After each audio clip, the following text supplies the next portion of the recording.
You know, I kind of want that guy's hat. It's a cool hat. Well, it's not that big of a deal to ask, is it? I mean, you put money on everything else you have in stock. Why won't you sell your hat? Probably didn't program his hair too well. That's what he's hiding under there. Maybe he's like Double D from Ed, Edd and Eddy. I don't know. In any case, how you doing, everybody? Welcome back to Mass Effect. Last time, we started up on the Artemis Tau cluster, but we didn't do that much in it. And we found out that Nasana Dantius' sister was, in fact, a slave trader. Well, the leader of a gang of slave traders, anyway. So now we have to keep that in consideration as we continue exploring the Artemis Tau cluster. And as long as nothing overly dramatic comes up, we will probably finish the Artemis Tau cluster. I'm not 100% sure on that, but we'll see later, depending on how I want to do this whole thing. I have the lists, the schedule, and I know exactly how I want to do it, but I'm not about to tell you guys how I'm going to do it. Not yet, anyway. But since last time, I sold off pretty much everything that didn't need to be kept, and I'll start with Shepard because I did a stupid thing with her. I equipped mercenary armor, which wasn't the stupid thing, and it kept the explorer armor. I also kept Ursa 5 for later, just in case later. Well, not just in case. I know why I need it later on, but I can't tell you why it is. Suffice to say, the next party member we get will be using light armor, and that's why I keep keeping it, basically. Of course, if you don't know who the final party member is at this point, well, I can't really say I blame you, because that means you've been blind to this game for 7 years, and I applaud you for that, because this is one of the most lauded games that I know of on the PS3. But anyway, so have kinetic buffer still on. I kept medical interface 5, ablative coating 5, and another kinetic buffer 5 just in case. We'll probably be getting better ones, but as you'll see here shortly, we're starting to get weapons and armor that have 2 slots for upgrades, rather than, or in the case of weapons, 3 slots rather than just 2 or 1 in the case of armor. So later on, when we start getting ones with more than that, I'll probably want to equip a medical interface and a kinetic buffer. So I wanted to keep a kinetic buffer just in case I get something like for one of my other party members that has 2 armor slots. This is the stupid thing that I did. I equipped Shepard with a bunch of different, like, really high-end weapons. Pretty much, I think they're all from Devlin Industries, actually, because they're all highly accurate, the ones from Devlin. Other than the Raikou 6, which is an Ariak Technologies thing, but that's her main weapon, so I figured that would be fine. Did I keep that Stiletto 5? I don't need this Stiletto 5. I should probably sell it. But yeah, I equipped her with all of these because, I don't know, it's not, look at my credit count down there. I have over 1 million credits. While I was off screen selling things, I actually got the rich achievement, which means that I have over 1 million credits. So I don't actually need any credits. So I'm not really too concerned with that. But kept the Stiletto 6. The Stiletto 5 I'm actually just going to Omni-Gel right now because I really don't need the credits. Kept the Stiletto 6 though because it's the highest upgraded pistol I have other than the Raikou 6. I almost said Raikou. I don't know if that would be correct. Probably not, because it's pronounced Rai, you know, the Japanese Raiden thing for lightning. But you know what I mean. Got a Combat Scanner 6 and Polonium Round 6 in the past couple of sessions, so I equipped those. Kept Shredder Rounds 5 and Rail Extension 5 for later. And what else? This still has High Explosive. I still have Logic Arrest and Polaris on. I kept a Prodigy, like I have been. And I didn't put any upgrades on these other 3 weapons because I doubt that I'm actually going to be using any of them. I might use shotguns, though, because shotguns are, like I said before, really good in the late game. Even if you don't have specialization in them, they're really accurate, especially the ones in the Firestorm line are really accurate. As you can see, it has 74 accuracy, which is great. Like, that's more than my pistol right now.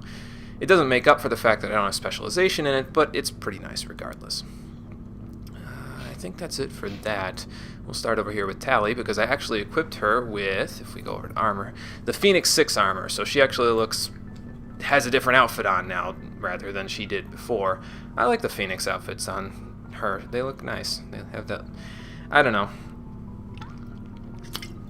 I don't like the look as much on the Chief, or on most of my other party members, but for Tali it just seems to fit. Probably because most of her other armors aren't that different from her base armor in terms of looks, but the Phoenix armor is like a complete 180, and I like it. Gave her an ablative coating 5 over a medical interface. I think I had a first aid interface on there before, just for the damage protection. Haven't equipped her with a shotgun yet. We'll do that later, probably. She has Stiletto 6 with a rail extension and tungsten rounds. That's nothing really different. I still don't have any good Omni tools, which is a shame, but we'll be able to get some more later. For Rex there, you noticed possibly that we got the Warlord 6 armor in the last episode, so I gave him that. Got an Energized Weave 6 for him. I figured I'd give him this over Ashley or Garrus because I like using Rex so much, so I figure I should give him the best Energized Weave we have. It's not that much better than the one that Ashley and Garrus have, but it's pretty good regardless. He's still on Recoil Damper 2 over here. He was on Recoil Damper 1, but that's just because I haven't gotten a better Recoil Damper for him yet, and Shredder rounds on that for killing organics enemies. But here's the weapon that I was talking about. The Katana 7 that we got last time actually has 2 upgrade slots in it, and I have no idea what I'm going to put here. I don't want to put a rail extension because this weapon needs heat absorption. I suppose I could, because the heat sink almost negates the rail extension's heat absorption there, but I'm not 100% sure on that yet. I'll figure that out later. And Incendiary round 7 because I got better ones, so I figured I might as well use them. Still on the Prodigy 5, and that's it for Rex. Garrus over here, we've got still on the Mantis, still on... Oh wait, yeah, I got another... He had an Energized Weave 6, didn't he? So that means the Chief's the only one with an Energized Weave 5. Whoops. But yeah, anyway, this is there for Garrus because he dies a lot anyway, so I figure it'd be better to have him having this than anything else. But he's still on Mantis 6, still on the Tsunami 5. I got another Kinetic Stabilizer 5, so I gave him that because he's mostly going to be using the assault rifles. He's going to be using them more than Rex is usually. That is because Rex has shotguns, and shotguns are so damn good in the late game that you don't want to use really anything else as long as you position Rex all right. And he has fitness and barrier, so it's like you can just position him in the line of enemy fire and he just walks up and wrecks everything, so, you know, standard to his name. But yeah, Tungsten round 6 because I got some more, and the Equalizer, I don't think this has changed from what he had before. Improved sighting and proton rounds. I think I had proton rounds 5 before and I upgraded them to 6. No new Omni tools still, which is, like I said, a shame because I really kind of need them. For Caden here, he's pretty much the same as he was. I gave him Ablative Coating 6 because I think I gave Tally the better pistol. I think Caden had a Stiletto 5 before. I could give him Stiletto 6 if I wanted to, but I'd rather he be highly accurate with his shots. He has rail extension and cryo rounds. I don't think that's changed at all. Nothing new here and nothing new here. So he's pretty much unchanged from before. And finally, Ashley has the Titan 6 armor, which, Jesus Christ, that damage protection is ridiculous. And she also has some tech and biotic protection, which her other armor before, the Predator, I think it was, Predator 5, didn't have any, I don't think. Or if it had some, it had a very small amount. But she has 60 damage protection now, and that and the tech and biotic protection she has on heavy armor, which is a rarity, all for the price of 20 shields, I think it was. With an Energized Weave, that kind of just makes up for it. But she is a powerhouse, an absolute powerhouse right now. It's ridiculous. Got her with the Raptor 6 because it's the best assault rifle that I've got for her. It's the most accurate one, and since she's going to be using them the most, I'd rather she have the most accurate one. Kinetic Stabilizer because it's an assault rifle and incendiary rounds, and last but not least, the sniper rifle. She is on Equalizer 6. Did I put Garrus on Equalizer 6? I forget. Point is, she has Equalizer 6, a rail extension, because I didn't feel like keeping the heat sink there anymore. I figure, a little bit extra damage will offset the proton rounds lack of damage for heat absorption. With this rail extension, she can still shoot 1.12 rounds before overheating, so as long as she can still shoot once before it overheats, we're fine. And that is it for the upgrades that I did. And that is why I took a drink of water, although I probably should have waited until I got in the elevator to do so, because I just did 9 minutes of straight talking, like I was announcing a friggin' sports game or something like that. Oh, and for those of you wondering, I don't think anybody's wondering this, but just in case you were wondering, when the Codex entries are coming back, don't worry. We're going to be doing those in the next session, because after this session we're going to have a bunch of stuff to drop off at the Citadel. I think you can get something new at the Spectre Requisitions Office now that I have the Rich achievement. I'm not 100% sure on that, but I might be correct. We'll be checking anyway, just to see if we can get the stuff there, but Not right yet. For right now, we have... and no codex entries right now either. For right now, we have to finish off exploring the Artemis Tau cluster, and we are going to get started with that right about now. Alright, so where are we going today? We did Sharjala. That's all taken care of. I think we are going to Athens and then Sparta first. I think that's how I want to do it. Do I want to go... Yeah, I want to go to Athens first. Sparta is where the mission for Admiral Kahoku is, so we'll do that third. But Liara might be up here. Dr. Tassoni might be up here in one of these two clusters up here, so we'll have to see if she's in this one first. So there's Athens. Let's actually... no, we'll do the inside two planets first. So we'll start with Salamis. Is this supposed to be like Salamander, or like... I think... Did they mention it in here? I don't think they do. Maybe it's a different planet I'm thinking of. The geological properties of Salamis have been scanned from orbit, but little else is known about it. Due to its thick carbon dioxide atmosphere and proximity to the energetic star Athens, the equatorial daytime temperatures have known to turn the surface molten. Ouch. Yeah, that wouldn't be a good place to settle. The crust is composed of iron, with deposits of platinum group metals. Those might be useful for us, but it doesn't look like we can survey anything, so let us go over here. I gotta pilot with my chin again, because I'm trying to get my water out. Proteus. Fancy. Like the Hanar homeworld, Proteus has more than 90% oceanic cover, however you want to say it. The incredible heat thrown off from Athens raises global humidity to 100%, creates constant cloud cover, and powers colossal typhoons that rage across the surface year-round, which obviously means that you won't be finding anybody on the surface very often, because of all the thunderstorms and everything. Probably cause electrical power failures and all that stuff. Anyway, hot, humid, and storm-racked, Proteus's rare combination of oxygen-nitrogen atmosphere and carbon-based biosphere nevertheless recommended for colonization. A pilot program is studying the possibility of colonies below the ocean surface, safe from the worst effects of the weather. And they founded the colony 4 years ago, and there's already a population of about 12,500 there at Ithaca. There's an Ithaca in my state, and I find that kind of funny, but we won't talk about Ithaca. I don't want to make any enemies here. Let's survey the planet. Free oxygen in the atmosphere. Not even bad. We needed some gases anyway. Oh, my old roommate, if he's... Well, sweet mate. He wasn't really my roommate. He was my sweet mate, but same difference. If he's watching this, he's going to be a little pissed about that Ithaca comment because he lives in Ithaca, but whatever. Nothing in that asteroid belt. Okay, so where's the next planet? Right here. Nazca. I think it's Nazca, but whatever. Traces of sodium in the atmosphere give Nazca its overall dark gray color, but it is otherwise a typical hydrogen-helium gas giant. An abundance of water vapor in the upper atmosphere account for its white clouds.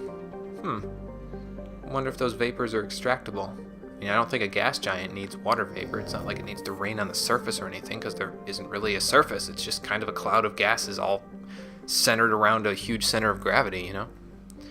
Circe. What do we have in Circe? Is it Circe or is it Churse? I don't think it's Churse. It sounds more like it should be Circe.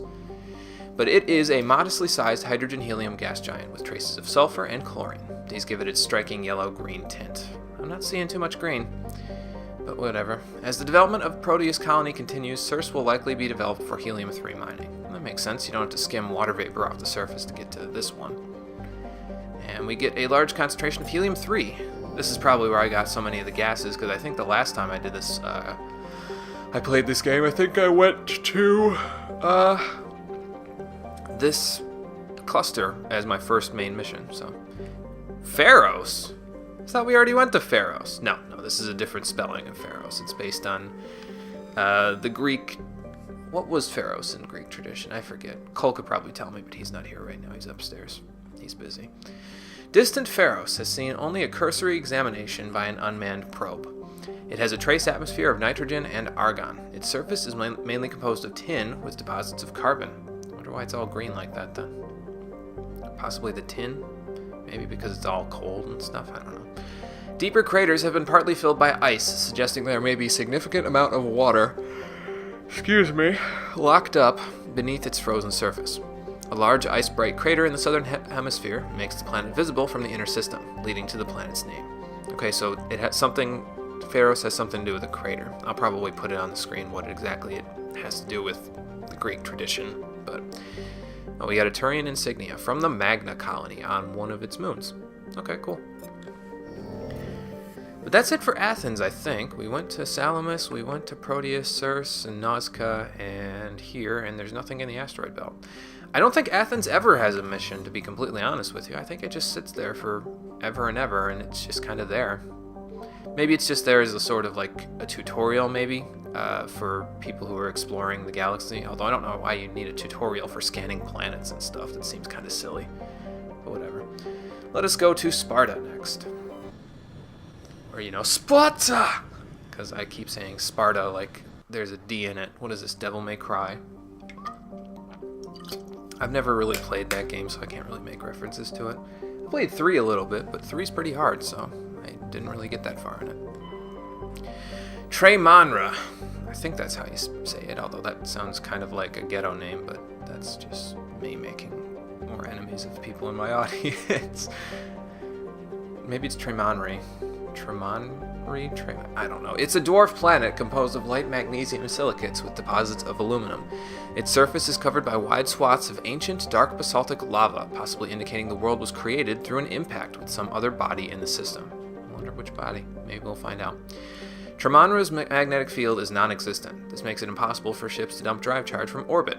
That said, Tremanra's minuscule gravity allows even cruiser-sized vessels to land safely for direct grounding. Huh. Well, that's convenient. Not that we'd really want to go there at all, because it doesn't look like there's that much there of note, but whatever. Probably there to make repairs in case you go through this asteroid belt and hit a stray rock or something like that.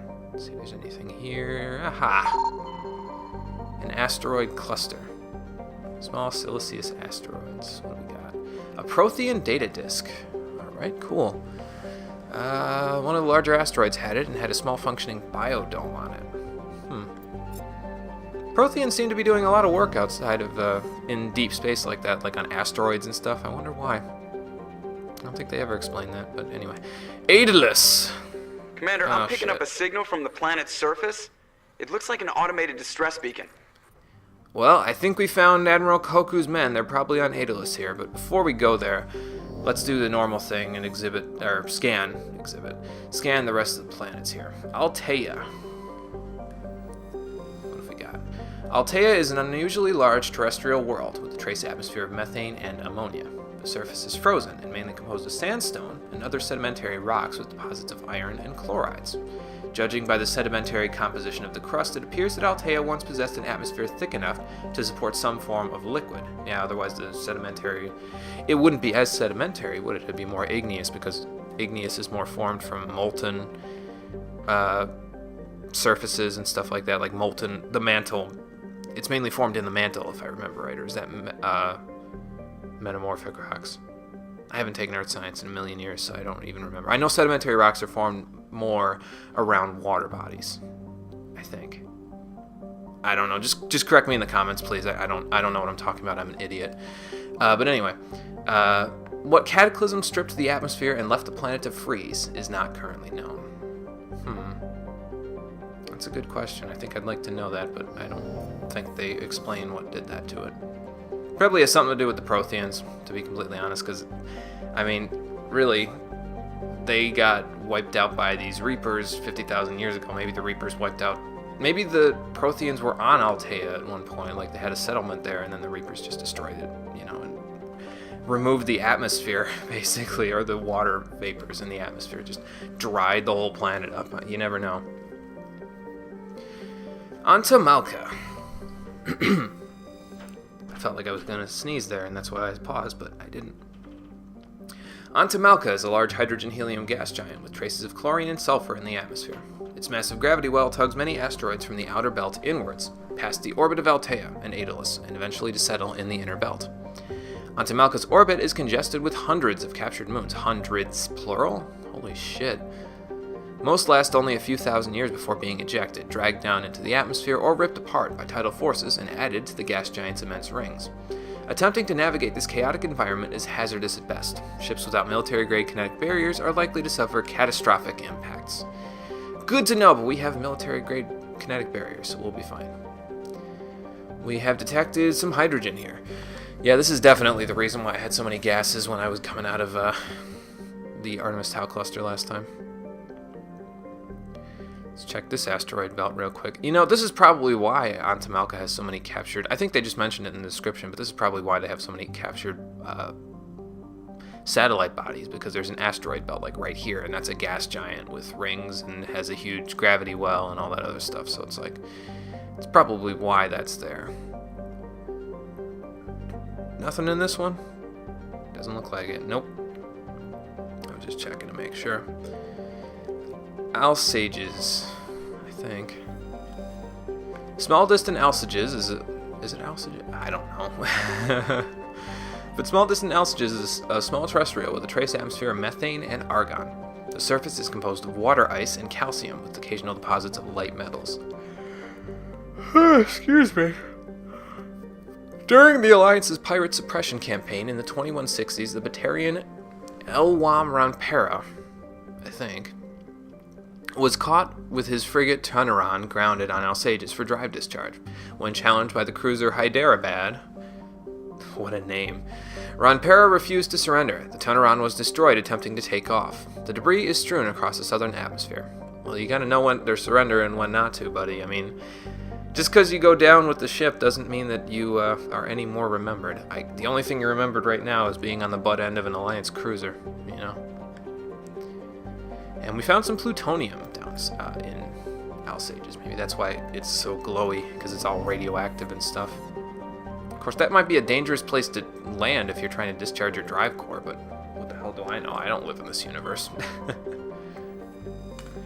Anyway, Daedalus.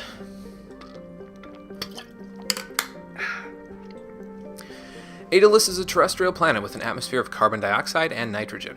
Daedalus's surface is covered by wide deserts of silicate sand, with only a few areas of igneous rock highlands to break the abrasive, dust-choked wind.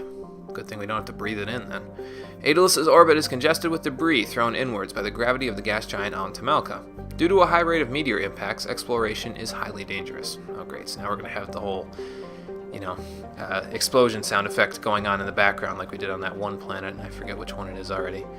But it made me feel like the Geth were hunting me on it. It was one of the red planets we were on, right? One of the hotter ones? I forget what it was called, but we need to land on Daedalus and see if we can't find these missing Marines.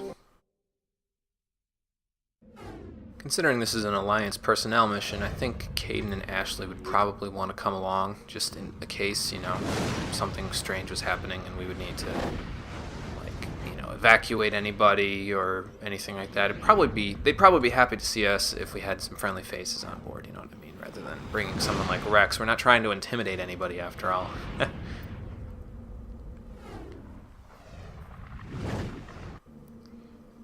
Or maybe we are trying to intimidate somebody, because it's distinctly possible that they're down here fighting Geth or something. So, Rex might be helpful there, but whatever.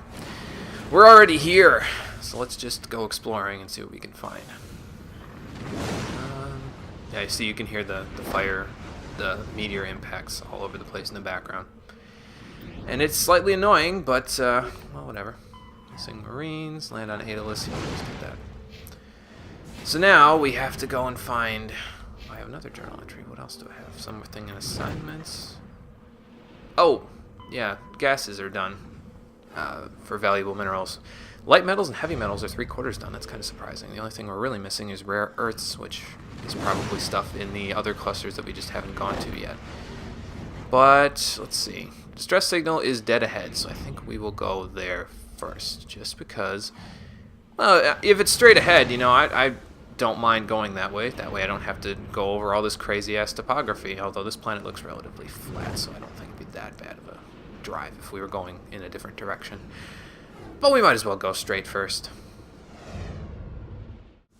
I just realized the Normandy's engineering deck actually has a different... it's a different area, technically, in the save files than the Normandy's command deck. I never noticed that before.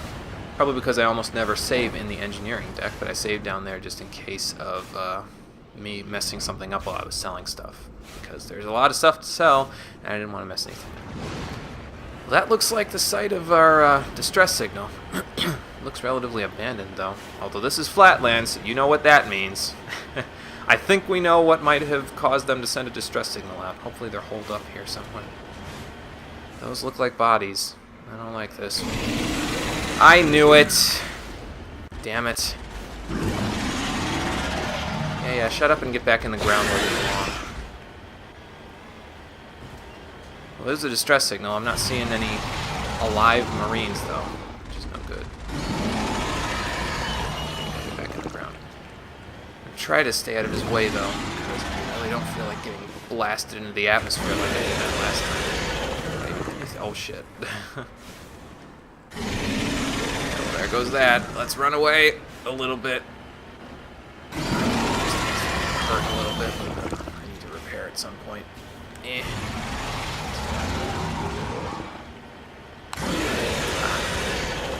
Running into the thing again. Alright. Trying to be very careful. It's not necessarily something that I need to do, but whatever. Oh my god. Again. Okay, camera, cooperate with me, please. Get me out of here. He can't come up on mountains, can he? No. Good.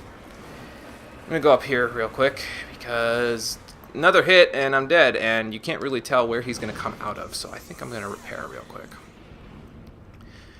Just because shields are fine, but the rest of the thing kind of needs a little bit of, TLC. There you go, Mako. All better, I think. We could be kind of slightly off all better, but it's close enough. We should be fine now, I think. I hope. And look, it's almost dead. Go to hell.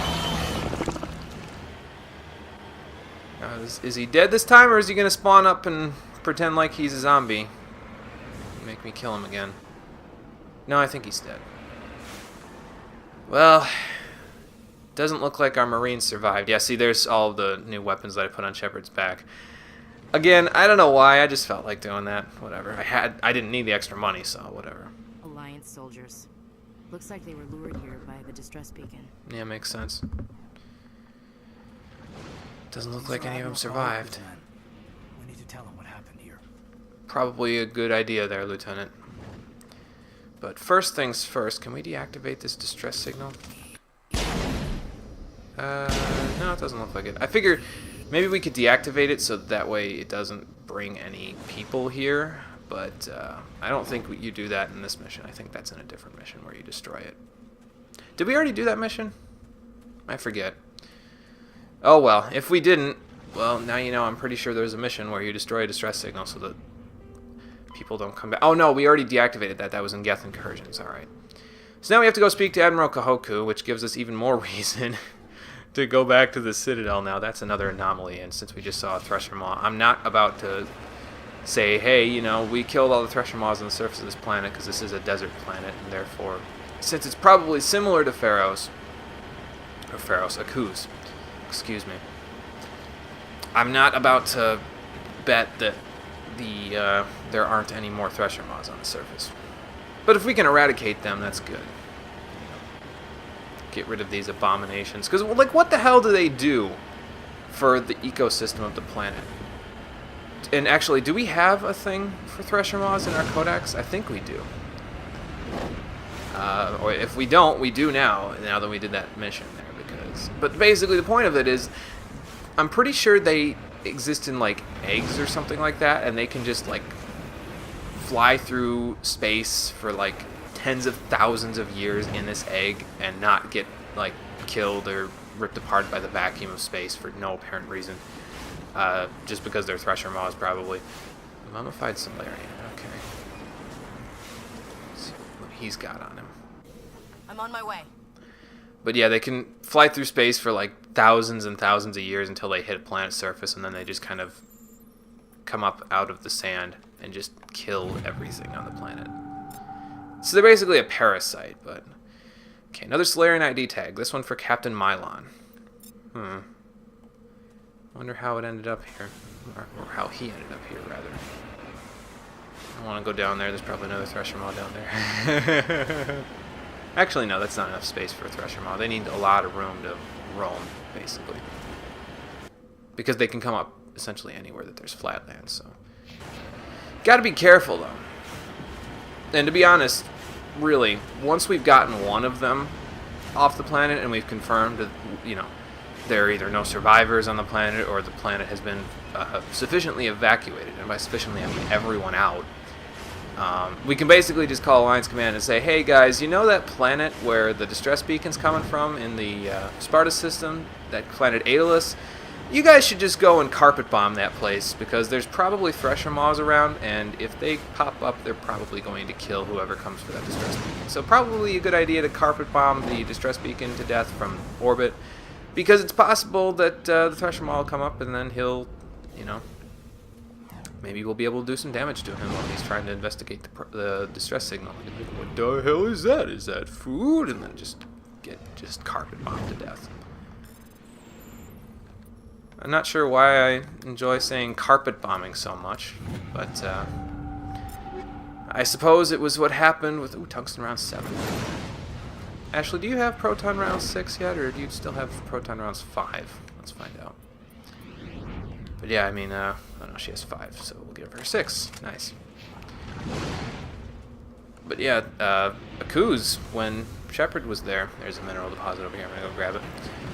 Akuz, when Shepard was there, was carpet bombed after she was evacuated from the planet because they wanted to kill the rest of the Thresher Maw colony that was there. And, you know, there was still people down there. They were all dead, but, like, well, except for Toombs, apparently. He managed to get out because they did that whole thing where they, what's it called? Is that a spoiler? I don't remember. The scientists that he was talking about, the ones that were there, the ones that were in the dead scientist thingamajigger.